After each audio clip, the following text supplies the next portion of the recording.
अस्सलाम वालेकुम friends, welcome back to my channel. आज की जो वीडियो है वो मैं बहुत ज़्यादा टाइम बाद अपलोड कर रही हूँ, लेकिन अब इसके बाद तो क्योंकि क्वारंटाइन है तो उसके बाद तो वीडियोस अपलोड होती रहेंगी। तो आज का जो टॉपिक है वो है मिडिल इंग्लिश लिटरेचर। ये थर्ड वीडियो है सीरीज की, हिस्ट्री ऑफ इंग्लिश लिटरेचर की। इससे पहले जो हम लोग कर चुके हैं वो है ओल्ड इंग्लिश लिटरेचर और एंग्लो नॉर्मन्स पीरियड। अब उसके बाद ये थर्ड है जो कि 1300 से लेकर 1400 14th सेंचुरी को ये कवर कर रहा है। वीडियो स्टार्ट करने से पहले चैनल पे अगर आप नए हैं तो प्लीज़ इसको सब्सक्राइब कर देना। वीडियो अगर पसंद आए तो एंड पे लाइक कर देना और अभी ही सब्सक्राइब करना है और बेल आइकन ज़रूर प्रेस कर देना है ताकि मैं इसके बाद जो भी वीडियो अपलोड करूँ वो आपको मिल जाए। अब हम अपनी वीडियो स्टार्ट करते हैं। मिडिल इंग्लिश लिटरेचर, सबसे पहले तो हम लोग इस टाइम पीरियड की बात कर लेते हैं कि ये एज ऑफ ट्रांजिशन थी। मतलब कि रेनेसेंस आने वाला था इंग्लैंड में। जो मिडिल एजेस थी वो खत्म हो रही थी और जो दुनिया थी वो मॉडर्निज्म की तरफ जा रही थी। उसकी अनसाइंटिफिक एज थी, सुपरस्टिशियस थे लोग, बैकवर्ड एज थी। चर्च जो थी वो बहुत ज़्यादा करप्ट हो चुकी थी। इस चर्च के करप्ट होने की वजह से लोगों का जो रिलीजन पे बिलीफ था वो भी बहुत ज़्यादा अफेक्ट हो रहा था। इसके अलावा कैवालरिक age, sorry if my pronunciation is wrong. ये जो कैवालरिक एज थी, मतलब किंग्स थे, कोर्ट्स थे, लोग कोर्ट्स में जाते थे, ये मतलब सारा कुछ इस तरह का था। इसके मेन इवेंट्स देख लेते हैं। 100 ईयर वॉर। अब ये 100 ईयर वॉर जो है ये वैसे तो 100 ईयर से ज़्यादा थी, 1337 से लेकर 1453 तक जा रही है ये हमारे पास। इंग्लैंड और फ्रांस के बीच में लड़ी गई थी। बहुत ज़्यादा लिटरेचर को भी और उस टाइम की सोसाइटी को भी, 14th और 15th सेंचुरी की, बहुत ज़्यादा इन्फ्लुएंस है इस 100 ईयर वॉर का उनके ऊपर। मतलब ये तो हमने देखा ही है ना कि जो भी लिटरेचर होता है उस टाइम की सोसाइटी का उसके ऊपर बहुत ज़्यादा इन्फ्लुएंस होता है। या इस तरह की अगर कोई वॉर भी होती है तो उसका बहुत ज़्यादा इन्फ्लुएंस होता है सोसाइटी पे भी और लिटरेचर पे भी। इसमें जो एंड पे विक्ट्री हुई थी वो फ्रांस की हुई थी। नेक्स्ट है ब्लैक डेथ। ब्लैक डेथ एक पेंडेमिक था, जैसा कि अभी हमारे पास एक है, बट माना जाता है कि ये उससे भी ज़्यादा खतरनाक था। उससे भी ज़्यादा डेथ्स बहुत ज़्यादा हुई थी उसमें। 1348 में ये आया था। पहले तो लोगों को पता नहीं था ये, मतलब काफ़ी टाइम तक लोगों को नहीं पता था ये किस वजह से था, लेकिन अब एक बिलीफ है कि ये रैट्स की वजह से था शायद। इसको ब्लैक डेथ इस वजह से कहा जाता था कि जो विक्टिम्स होते थे उनकी बॉडी के ऊपर ब्लैक स्पॉट्स आ जाते थे और इससे विद इन वीक्स डेथ हो जाती थी। मतलब अभी देखा एक हेल्दी पर्सन है, कुछ दिन बाद सुना कि उसकी डेथ हो गई है। इसमें 25 मिलियन पीपल रिकॉर्ड किया गया कि 25 मिलियन डेथ्स हुई थी। अब ये भी कंफर्म नहीं है क्योंकि उस टाइम पे बहुत ज़्यादा ऐसे छोटे-छोटे गाँव, कस्बे वगैरह जो कि जहाँ पे एक भी बंदा नहीं रहा था, सबकी डेथ हो गई थी उससे। और ये फैलता बहुत जल्दी था।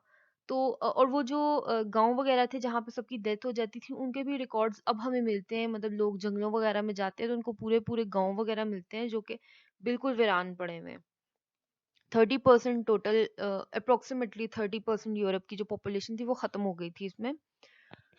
कुछ फेमस पर्सनालिटीज भी, एक किंग चार्ल्स की डेथ हुई थी, एक प्रेसिडेंट की भी, मुझे प्रेसिडेंट का नाम नहीं याद अब, लेकिन एक प्रेसिडेंट की भी इस वजह से डेथ हुई थी।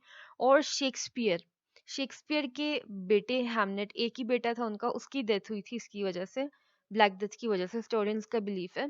और हैमलेट की डेथ के बाद ही शेक्सपियर ने हैमलेट लिखा था, तो पॉसिबल है कि वो हैमलेट का जो ग्रीफ था उसकी डेथ का वही हैमलेट में बता रहे थे।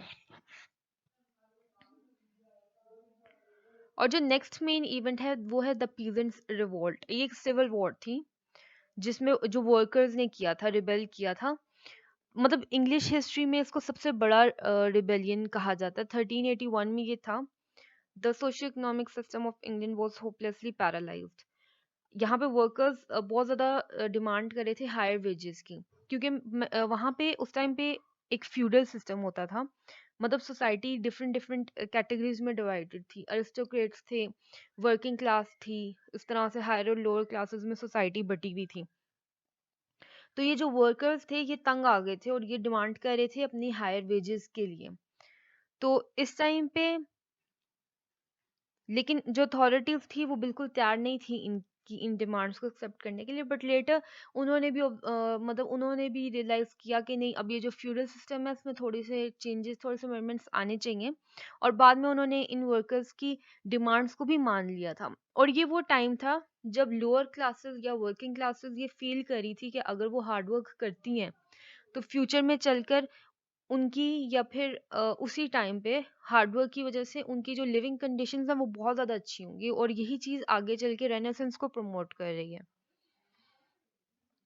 ये थे मेन इवेंट्स इस टाइम के। अब हम इनके राइटर्स और लिटरेचर पे जो काम हुआ है वो देख लेते हैं।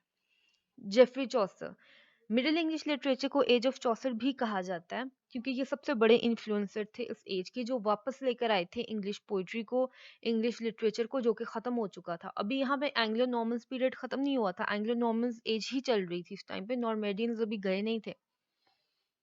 चौसर ने आकर एक इंग्लिश लैंग्वेज में जो डेवलपमेंट की थी, उस वजह से आज जो इंग्लिश लैंग्वेज है वो वही है जो चौसर ने यूज की।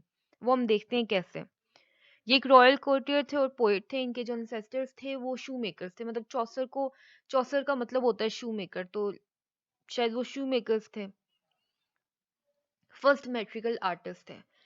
ओल्ड इंग्लिश पोइट्री में जो बहुत ज़्यादा एलिट्रेशन का यूज़ किया जाता था, इन्होंने उस एलिट्रेशन के यूज़ को कम कर दिया था। और उसके अलावा ये मीटर्स लेकर आए थे पहली दफ़ा इंग्लिश पोइट्री में, और राइम्स लेकर आए थे एंड पे। ह्यूमर दिया इन्होंने और एक फ्रेशनेस दी लिटरेचर को। रियलिज्म, ह्यूमर और रियलिज्म जब ये लेकर आए थे तो वो इसी तरह से था कि लोगों ने लिटरेचर को ज़्यादा सीरियसली लेना शुरू कर दिया था। उससे पहले सिर्फ मिथ्स और इस तरह से और चीज़ों की बात होती थी, इतनी इरियलिस्टिक चीज़ों की बात होती थी। तो जब ये ह्यूमर आया, एक तो लोग एक्सेप्ट भी करने लगे लिटरेचर को, पोइट्री को। दूसरा, अगर हम इनकी कैंटरबरी टेल्स को देखते हैं तो उसकी सेटिंग्स भी रियल हैं, करेक्टर्स भी रियल हैं, तो इनको फर्स्ट जेन्युइन रियलिस्ट और फर्स्ट जेन्युइन ह्यूमरिस्ट कहा जाता है। उसके अलावा फर्स्ट जेन्युइन नैरेटिव आर्टिस्ट भी कहा जाता है। साउदर्न, नॉर्दर्न, मिडलैंड, कैंटिश, ये डायलेक्ट्स थे इंग्लिश के जो वहाँ बोले जाते थे। जैसे मैंने बताया कि नॉर्मन्स पीरियड अभी ख़त्म नहीं हुआ था, एंग्लो नॉर्मन्स, तो इंग्लिश लैंग्वेज सिर्फ डायलेक्ट्स में बोली जाती थी कुछ कुछ एरियाज में इंग्लैंड के। उसमें से चौसर ने मिडलैंड को लिया, चूज़ किया अपनी पोइट्री के लिए, क्योंकि उन्हें यह सूटेबल लगी थी पोइट्री के लिए। मिडलैंड को इतनी ज़्यादा इम्पोर्टेंस नहीं दी जाती थी, जो अरिस्टोक्रेट्स थे वो उस लैंग्वेज को यूज़ भी नहीं करते थे, उसको वर्नाक्युलर लैंग्वेज माना जाता था। तो उन्होंने इसी को लेकर उन्होंने डायलेक्ट के ऊपर काम किया, और आज ये एक लैंग्वेज है इंग्लिश जो आज की बोली जाती है। अब इनके फेमस वर्क्स थे the Book of the Duchess, और सबसे famous work the Canterbury Tales. अगर आप बीएस इंग्लिश के स्टूडेंट हैं तो आप या तो पढ़ चुके होंगे या भी पढ़ने वाले हैं। एक और नाम जो इस टाइम पे था वो था विलियम लैंगलैंड। ये चौसर से पहले आए थे, बट इनके भी बहुत ज़्यादा कंट्रीब्यूशंस हैं इंग्लिश लैंग्वेज की डेवलपमेंट में। ये एक सटायरिक पोइट थे और फ्यूडल सिस्टम के फेवर में थे। इनका मानना था कि जो जहाँ है उसकी वही जगह है सोसाइटी में, अगर हम उस जगह को इधर उधर करेंगे तो पूरी सोसाइटी डिसबैलेंस्ड होगी। अब एक सटायरिक पोइट क्या होता है, ये सटायर्स जो होती हैं इसमें क्रिटिसाइज किया जाता है सोसाइटी को। पियर्स प्लोमन, इनका सब बहुत ज़्यादा फेमस वर्क है, इंग्लिश लिटरेचर का एक बहुत फेमस वर्क माना जाता है पियर्स प्लोमन। इसके अलावा एक और नाम है हमारे पास मिडिल इंग्लिश लिटरेचर में, वो है जॉन गोवर का। जॉन गोवर खुद को एज अ मॉरलिस्ट प्रेजेंट करते थे। इनका एक वर्क आया था कन्फेशन अमांटिस, जो कि एक कलेक्शन था स्टोरीज का। इसमें इन्होंने खुद को प्रेजेंट किया था एज अ मॉरलिस्ट। इसके अलावा इनके भी बहुत ज़्यादा कंट्रीब्यूशंस थे इंग्लिश लैंग्वेज की डेवलपमेंट में। विलियम लैंगलैंड और जॉन गोवर दोनों के कंट्रीब्यूशन थे, बट सबसे ज़्यादा जो नाम था उस टाइम पे वो था चौसर का। आज की वीडियो में बस इतना ही मिडिल इंग्लिश लिटरेचर में। इसके बाद जो नेक्स्ट वीडियो होगी वो हमारी इंशाल्लाह मैं कल अपलोड कर दूंगी, वो बैरन एज है और रीजंस ऑफ बैरन एज। तो अगर आपको वीडियो पसंद आई तो उसको लाइक करना, और अगर अभी तक वीडियो के एंड तक सब्सक्राइब नहीं किया तो उसको सब्सक्राइब कर देना। इसके अलावा अपना बहुत सारा ख्याल रखें, एसओपीज़ को फॉलो करें, ज़्यादा क्राउडेड जगहों पे मत जाएं, और अपना बहुत सारा ख्याल रखें। मिलते हैं नेक्स्ट वीडियो में। अल्लाह हाफिज़।